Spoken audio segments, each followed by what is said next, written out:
A Brooklyn pastor was in the middle of his Sunday sermon when three armed men walked in his church. And crazy thing is, the whole thing was live. Saw somebody else die, what you about to go through.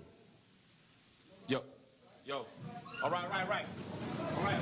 They robbed him at gunpoint on his own live stream in front of God and the whole congregation. All right, it's pretty much stating that I'm not going to do anything, right? Because I know y'all coming for me. Y'all coming straight to me.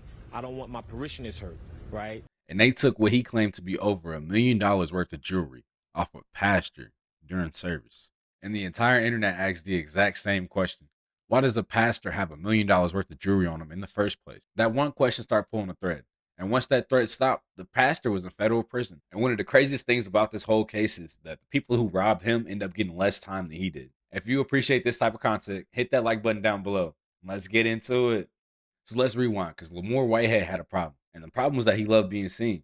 This man was the pastor of a church called Leaders of Tomorrow International Missionaries in Canarsie, Brooklyn. Man, that's a mouthful.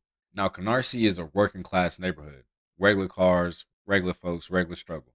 And through the middle of all that regular came the pastor and a Rolls-Royce. Designer everything, Fendi jackets, diamond chains, a mansion across the bridge in New Jersey worth over $1 million. The man's whole ministry was drip.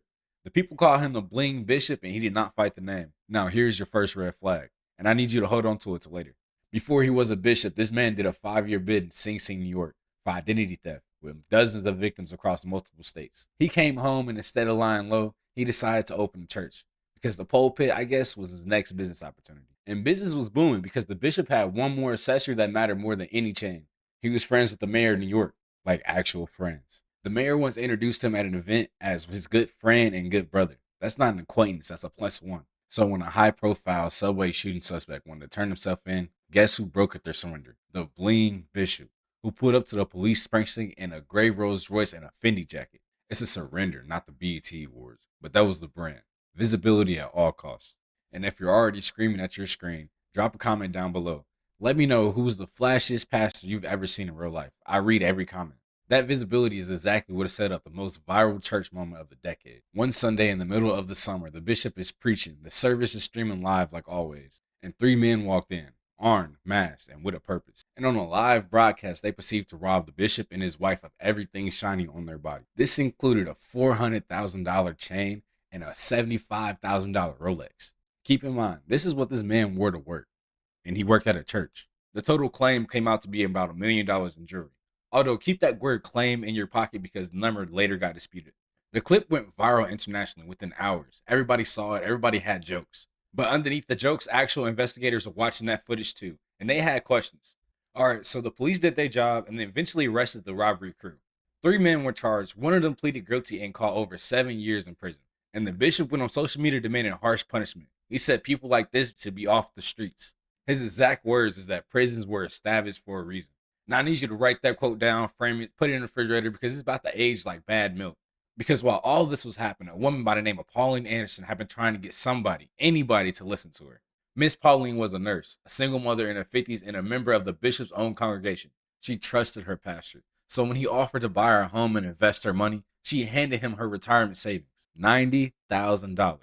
That was everything to her name. And yes, you heard me correct.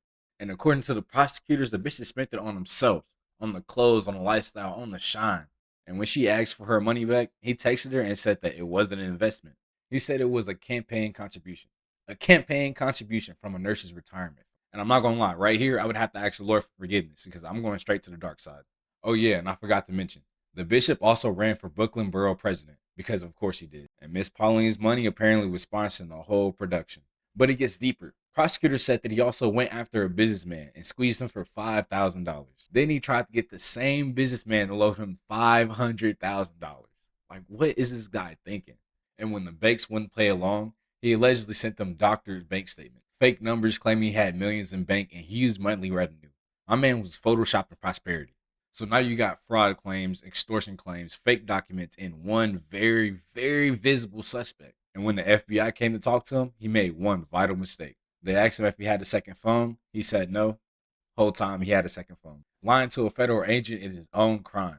It's like getting the fries from the bottom of the bag, except his charges. Now here's where the bishop's personality became his own prosecutor. Because through all of this, he would not log off. People online call him a fraud, so he started suing people. He sued a radio host for 50 million over comments about the robbery. He sued a famous internet personality for accusing him of fraud, and the judge threw the case out because essentially the court found that she was telling the truth. And y'all know when the court sides with a blogger, something's wrong.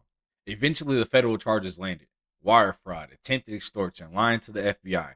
5 counts total. And at the trial, prosecutors laid it all out: the nurse, the businessman, the fake bank statements, the phone. Then the jury came back and said he was guilty on all 5 counts.